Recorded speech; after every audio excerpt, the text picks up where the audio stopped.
RSS பேரணிக்கு அனுமதி கோரிய வழக்கு உட்பட முக்கிய வழக்குகள் இன்று விசாரணைக்கு வருகின்றன. இதுகுறித்து கூடுதல் தகவல்களை நமது செய்தியாளர் சுப்பையா வழங்க பார்க்கலாம். சென்னை உயர்நீதிமன்றத்தில் ஆர்எஸ்எஸ் ஊர்வலம் தொடர்பான வழக்கு ஒன்று தொடரப்பட்டுள்ளது. அதாவது விஜயதசமியை முன்னிட்டு அக்டோபர் 6ஆம் தேதி தமிழகம் முழுவதிலும் பேரணி நடத்துவதற்காக ஆர்எஸ்எஸ் தரப்பில் அனுமதி கேட்டு காவல்துறையில் மனு கொடுக்கப்பட்டது. இது தொடர்பாக காவல்துறை உரிய அனுமதி வழங்கப்படவில்லை என கூறி சென்னை உயர்நீதிமன்றத்தில் வழக்கு தொடர்ந்தனர். இந்த வழக்கானது உயர்நீதிமன்றத்தில் வந்தபொழுது காவல்துறை தரப்பில் சில வழக்குகள் நீதிபதி கேட்டார்கள். எனவே இதற்கான உரிய விளக்கங்களை பிறகு அனுமதி வழங்கப்படும் என்று தெரிவித்தார்கள்.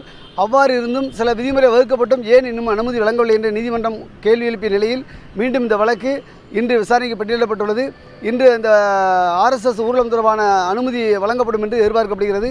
அடுத்தபடியாக ஒரு வழக்குன்னு பார்த்தீங்கன்னா அது கிண்டி ரேஸ் கிளப் தொடர்பான வழக்காகும்.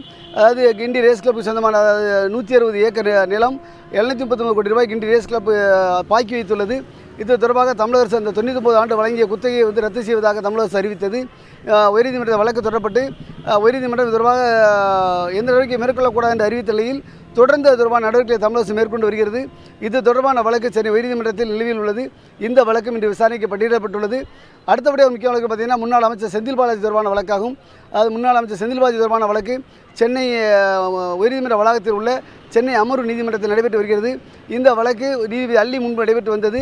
தற்போது நீதிபதி அள்ளி உயர்நீதிமன்ற பதிவாளராக மாறிய பிறகு அங்கு புதிய நீதிபதி நியமிக்கப்பட்டுள்ளார். நீதிபதி கார்த்திகேயன் முன்பு இந்த வழக்கு இன்று மீண்டும் விசாரணைக்கு எடுத்துக்கொள்ளப்பட்டிருக்கிறது.